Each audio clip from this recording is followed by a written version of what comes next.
নমস্কার, এক ফোনে বাংলা নিয়ে আপনাদের সঙ্গে রয়েছি আমি সান্নিক। নারী নিরাপত্তা থেকে সন্দেশখালী বিজেপির নিশানায় আমরা দেখেছি বারংবার উঠে এসেছে তৃণমূলের নাম। পাল্টা এবার জবাব দিলেন মমতা বন্দ্যোপাধ্যায়, নাম না করে নিশানা করলেন নরেন্দ্র মোদীকে।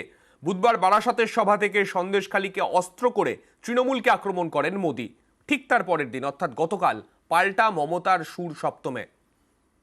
এখানে নাকি মহিলারা সবচেয়ে বেশি নির্যাতিত হন। আমি চ্যালেঞ্জ করে বলছি, Bengal is the only place যেখানে মহিলারা সেফ এবং সেফেস্ট স্টেট। নারী দিবস উপলক্ষে বৃহস্পতিবার কলকাতায় তৃণমূলের মিছিল।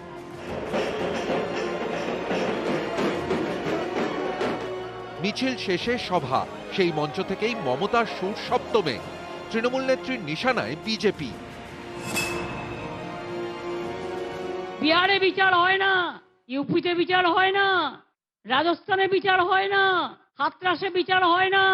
মণিপুরে যখন মহিলারা জ্বলছিল, কোথায় ছিলেন বিজেপি নেতারা? বুধবার বারাসাতে সভা করেন নরেন্দ্র মোদী। সন্দেশখালী অস্ত্রে সুর চড়ান, নিশানা করেন তৃণমূলকে। এদিন নরেন্দ্র মোদীর নাম না করে জবাব দেন মমতা বন্দ্যোপাধ্যায়। যদি কোনো কিছু অন্যায় হয়েও থাকে, সঙ্গে সঙ্গে আমাদের নলেজে আসলে আমরা সেটা অ্যাকশন নিই। এবং আমি তৃণমূল কংগ্রেস কর্মীদেরও গ্রেপ্তার করতে আমি কখনো কার্পণ্য বোধ করি না। ক্যা পিন্টু বাবু এতনা গুসা কিউ হ্যায়? আপনারা মহিলাদের সম্মানের কথা বলেন, সাক্ষী জলজ্যান্ত প্রমাণ। একজন বক্সার, আপনার পার্টির এমপি, তাকে নির্যাতন করার পরেও তাকে বক্সিং বোর্ডের চেয়ারম্যান করে দিলেন। লজ্জা করে না? তারা মহিলা সম্মানের কথা বলেন। শুক্রবার আন্তর্জাতিক নারী দিবস, সেই উপলক্ষে বৃহস্পতিবার কলকাতায় তৃণমূলের মিছিল। মিছিলে হাঁটেন মমতা, অভিষেক। কলেজ স্কোয়ার থেকে ধর্মতলা পর্যন্ত তৃণমূলের মিছিল। মিছিলে যোগ দেন সন্দেশখালীর মহিলারাও। সন্দেশখালী নিয়ে অনেকে ভুয়ো সন্দেশও দিয়েছেন। যেভাবে আপনারা কয়েকটা ঘটনা নিয়ে, হতেই পারে হাতের পাঁচটা আঙুল তো সমান নয়, কিছু কিছু জায়গায় অনেক সময় আমাদের নলেজে থাকে না।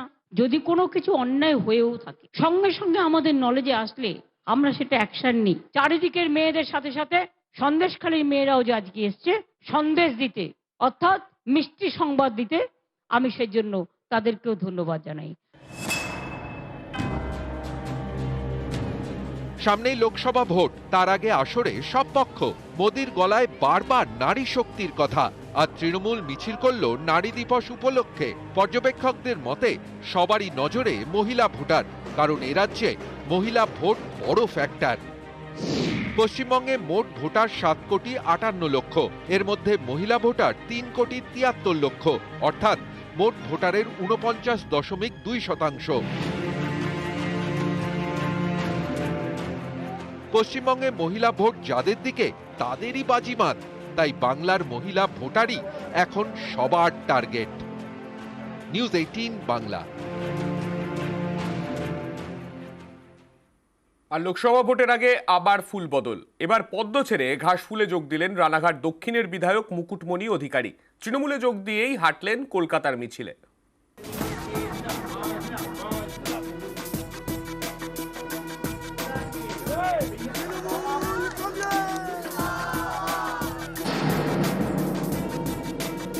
নদিয়াবাসী বিগত 5 বছর ধরে যে বঞ্চনার শিকার, কোন রকম পরিষেবা পায়নি। মমতা ব্যানার্জি এবং অভিষেক ব্যানার্জির আশীর্বাদ ধন্য হিসাবে আমরা এলাকার উন্নয়নের জন্য সব সময় প্রতিজ্ঞাবদ্ধ। বরানগরের তৃণমূল বিধায়ক তাপস রায় বুধবার যোগ দেন বিজেপিতে। পরের দিনই বিজেপির ঘর ভাঙল তৃণমূল। রানাঘাট দক্ষিণের বিধায়ক মুকুটমণি অধিকারী বৃহস্পতিবার বিজেপি ছেড়ে যোগ দিলেন তৃণমূলে। যোগ দিয়েই কলকাতায় তৃণমূলের মিছিলেও হাঁটলেন। সেখানেই তার হাতে পতাকা তুলে দেন অভিষেক বন্দ্যোপাধ্যায়।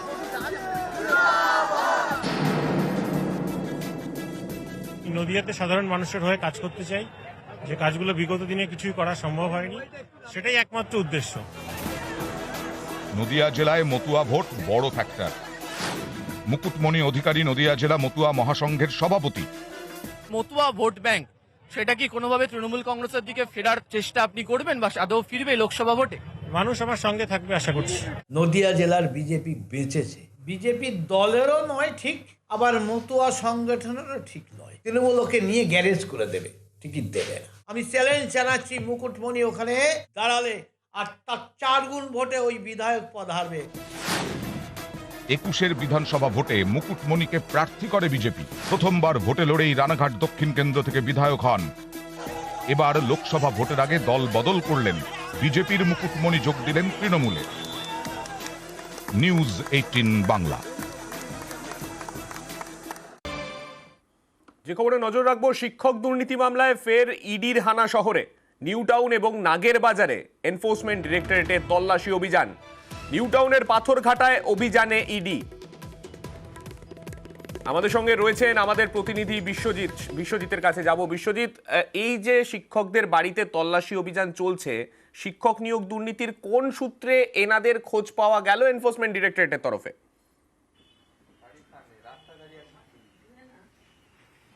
দেখো, যে কয়েক জায়গায় আজ ইডির আধিকারিকরা রেড করছেন, আমরা রয়েছি তার একটি জায়গায়, সেটি নিউ টাউনের যে পাথরঘাটা, সেই পাথরঘাটা এলাকায়, এবং সেই বাড়িটি দেখাবো আব্দুল আমিন, তার বাড়ি, যেটা এলাকায় তিনি আমিন মাস্টার নামেই পরিচিত। তার যে প্রাসাদোপম বাড়ি রয়েছে, স্বপ্ননীর নামে সেই বাড়ি, এবং সেই বাড়ি কার্যত ঘিরে রেখেছেন এই কেন্দ্রীয় বাহিনীর জওয়ানেরা, এবং ভেতরে ইডির আধিকারিকরা তারা তল্লাশি শুরু করেছেন। এবং এই যে তল্লাশি, সেই তল্লাশিতে শিক্ষক নিয়োগ দুর্নীতির কোনো কাগজপত্র রয়েছে কিনা, কোনো যোগ রয়েছে কিনা, সেই যোগ খতিয়ে দেখতে তার বাড়িতে আজ তল্লাশি শুরু করেছেন। 1 ঘন্টারও বেশি সময় এই তল্লাশি। আর যে কথাটা তুমি বলছিলে শানিক, যে কিভাবে যোগ, এই যে আব্দুল আমিন, তার সঙ্গে প্রসন্ন রায়ের সরাসরি যোগ ছিল, এবং প্রসন্ন রায়কে জিজ্ঞাসাবাদ করেই এই আব্দুল আমিন বা আমিন মাস্টারের নাম চলে আসে। নিউ টাউন, রাজারহাট সহ বিস্তীর্ণ এলাকায় প্রচুর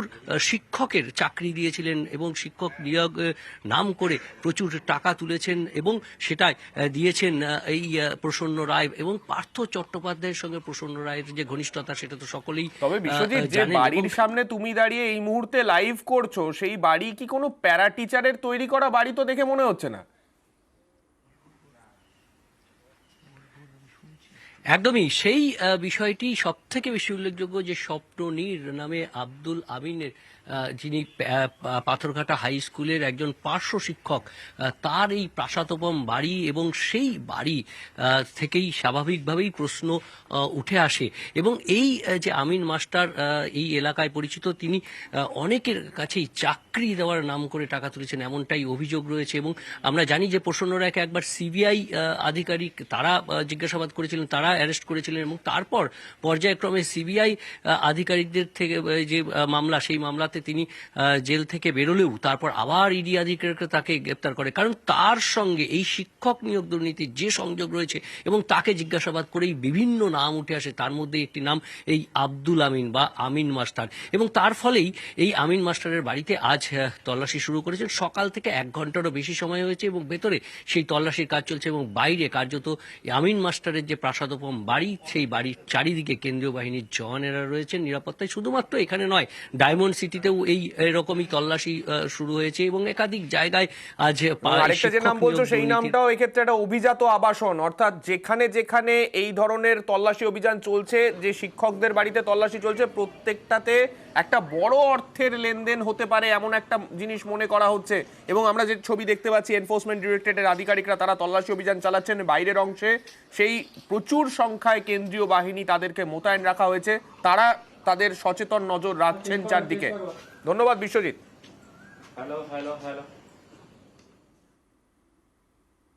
দুর্ঘটনায় মৃত্যু ঘিরে উত্তপ্ত রাজপুর। ট্রাকের ধাক্কায় 2 বাইক আরোহীর মৃত্যু।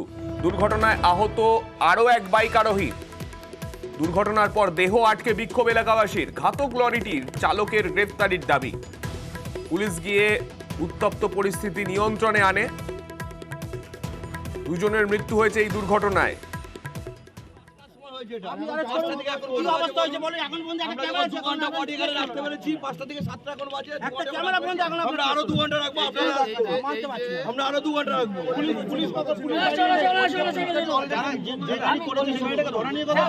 আমাদের উপর ভরসা রাখুন। আমি বলছি কথা বলছি, গাড়ি ধরবো। আমরা মানতে পারছি না, এটা অনেক কিছু হয়, মানতে পারছি না। সময় হয়েছে এটা। আমাদের সঙ্গে রয়েছেন আমাদের প্রতিনিধি অর্পণের কাছে যাব। অর্পণ, রাজপুর সোনারপুর মানে যে এলাকা মূলত দক্ষিণ শহরতলির অত্যন্ত ব্যস্ত এলাকা, সেই জায়গায় লরির ধাক্কায় দুজন বাইক আরোহী মারা গেলেন। কি কারণে মৃত্যু হলো, মানে কি কারণে দুর্ঘটনাটা ঘটলো, কি মনে করছে পুলিশ? দেখো, প্রাথমিকভাবে পুলিশের তদন্ত শুরু হয়েছে। এই মুহূর্তে তুমি জানবে যে রাজপুরের বিস্তীর্ণ এলাকায় বিভিন্ন দোকানে যে সিসিটিভি ফুটেজ রয়েছে, সেই সিসিটিভি ফুটেজ সংগ্রহের কাজ শুরু হয়েছে। তুমি জানবে 7 সকালে এই দুর্ঘটনা, তারপরে বেশ কিছু দোকান খুলতে এখনো পর্যন্ত খোলেনি। যেসব আবাসনগুলির ফুটেজ এখনো পর্যন্ত পাওয়া যাচ্ছে, সেই ফুটেজ ইতিমধ্যেই পুলিশ সংগ্রহ করার কাজ শুরু করেছে। প্রত্যক্ষদর্শীরা যেটা জানাচ্ছেন, হঠাৎ একটা বিকট শব্দ শুনতে পান, তারপরেই তারা যখন এই রাস্তায়, আমি যেখানে দাঁড়িয়ে রয়েছি ঠিক তার পিছনে যখন তারা আসেন, দেখেন রাস্তার উপরে 2টি মৃতদেহ পড়ে রয়েছে এবং একজন গুরুতর আহত অবস্থায় রাস্তার ধারেই পড়ে রয়েছেন।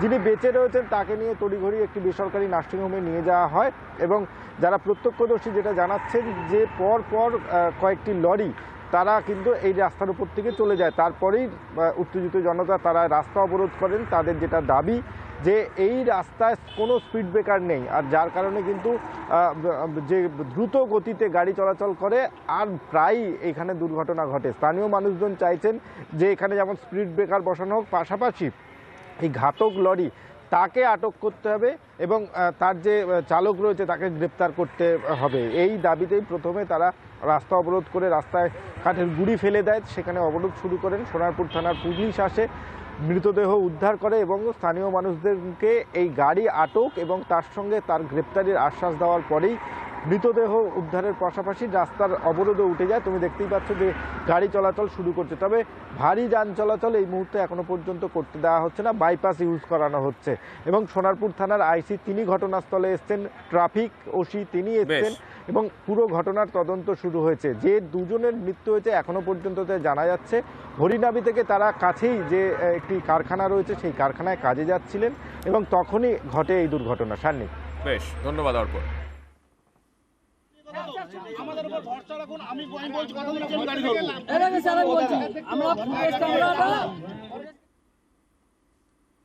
বেহালায় রোমহর্ষক হত্যাকাণ্ড, স্ত্রীকে শ্বাসরোধ করে খুন, তারপর 100 ডায়ালে ফোন করে স্ত্রীকে খুন করার কথা বলে পুলিশকে ডাকলেন স্বামী নিজেই।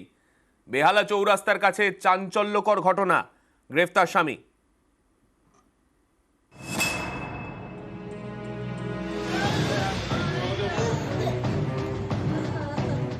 বেহালা চৌরাস্তার কাছে রাজা রামমোহন রায় রোড। বৃহস্পতিবার সকালে এই এলাকা থেকেই 100 ডায়ালে ফোন করেন এক ব্যক্তি, জানান তিনি স্ত্রীকে খুন করেছেন। এই ফোন পেতেই এলাকায় যায় বেহালা থানার পুলিশ। ঘর থেকে উদ্ধার করা হয় সমাপ্তি দাসের দেহ। তার স্বামী কার্তিককে গ্রেফতার করে পুলিশ। শুনলাম মারা গেছে, মেরে ফেলেছি, মেরে দিয়েছে, এটাই বললো। ওনার স্বামী মেরে ফেলেছে। হ্যাঁ, স্বামী কি 100 ডায়ালে ফোন করে পুলিশে খবর দেয়? কি করে বলবো বলো, আমরা তো যখন এসেছি তখন তো সব হয়ে গেছে। পারিবারিক তো অশান্তি হতোই, ওদের ফোন করা নিয়ে খুব অশান্তি হতো। রাজা রামমোহন রায় রোডের নেতাজি সড়ক ভাষাপাড়া। স্থানীয়দের দাবি, গত 1 বছর ধরে এই এলাকাতেই ভাড়া বাড়িতে থাকতেন কার্তিক এবং সমাপ্তি। তাদের এক ছেলে এবং এক মেয়ে। প্রতিবেশীদের দাবি, স্বামী স্ত্রীর মধ্যে অশান্তি লেগেই থাকতো। এই অশান্তির জেরেই কি খুন? পুলিশ সূত্রে দাবি, বুধবার গভীর রাতে ঘটনাটি ঘটে। সবাই তখন ঘুমিয়ে।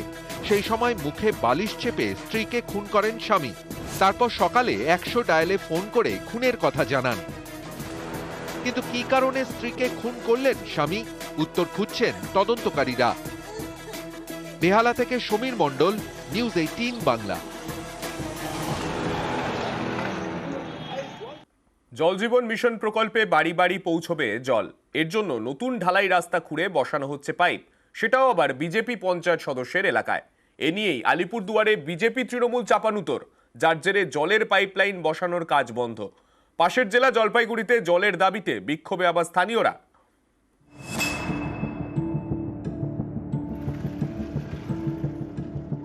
আলিপুরদুয়ার 1 নম্বর ব্লকের বিবেকানন্দ 1 নম্বর গ্রাম পঞ্চায়েত, তৃণমূল পরিচালিত পঞ্চায়েত। জল জীবন মিশন প্রকল্পে এই পঞ্চায়েত এলাকায় বাড়ি বাড়ি পৌঁছবে জল। নেতাজি সরণিতে কাজও শুরু হয়েছে। এই এলাকার পঞ্চায়েত সদস্য বিজেপির। জল প্রকল্পে পাইপ বসাতে এখানে খোঁড়া হচ্ছে ঢালাই রাস্তা, এতেই আপত্তি তৃণমূলের। এ নিয়ে বিজেপির সঙ্গে শুরু হয়েছে তরজা। বিজেপির অভিযোগ পাইপলাইন বসানোর কাজই বন্ধ করে দিয়েছে তৃণমূল।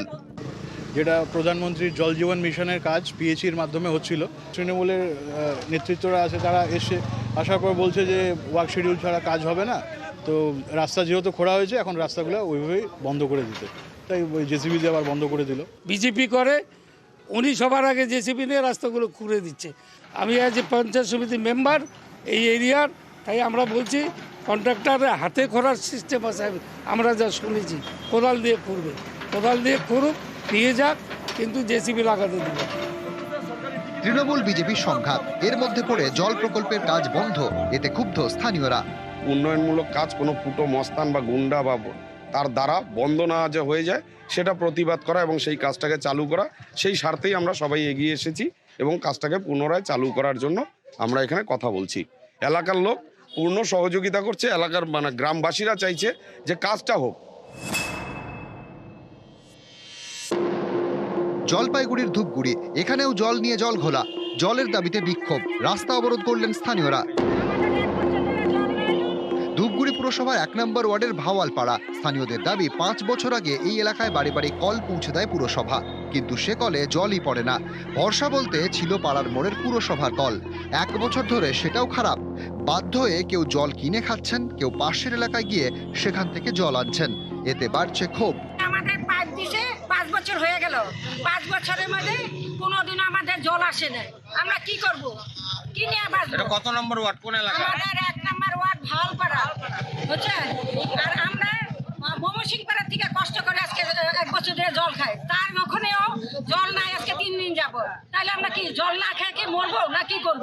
যতবার মিটিং হয়েছে প্রতিবার এই জলের বিষয়টা সমস্যা কোনো কিছু নাই, খালি পিএইচি দপ্তর থেকে আমাদেরকে খালি হস্তান্তর করবে। পিএইচি দপ্তরও সেই বিষয়ে এগ্রি আছে, কিন্তু চেয়ারম্যান ভাইস চেয়ারম্যানের এইটার কোনো উদ্যোগ নিচ্ছে না দেখে এই সমস্যা কিন্তু হয়ে আছে। আলিপুরদুয়ার এবং জলপাইগুড়ি থেকে রাজকুমার কর্মকার, রকি চৌধুরী, নিউজ 18 বাংলা। নিউজ 18 বাংলার খবরের জের, ক্যানিং মহকুমা হাসপাতালে এখন কল খুললেই জল। উদ্বোধন করা হলো নতুন সাবমার্সিবল পাম্পের।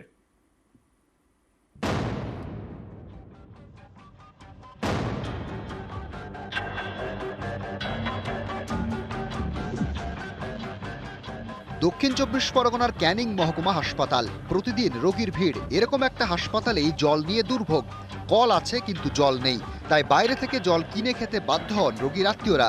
গত ডিসেম্বরে এ খবর দেখায় নিউজ 18 বাংলা, তারপরেই তৎপরতা।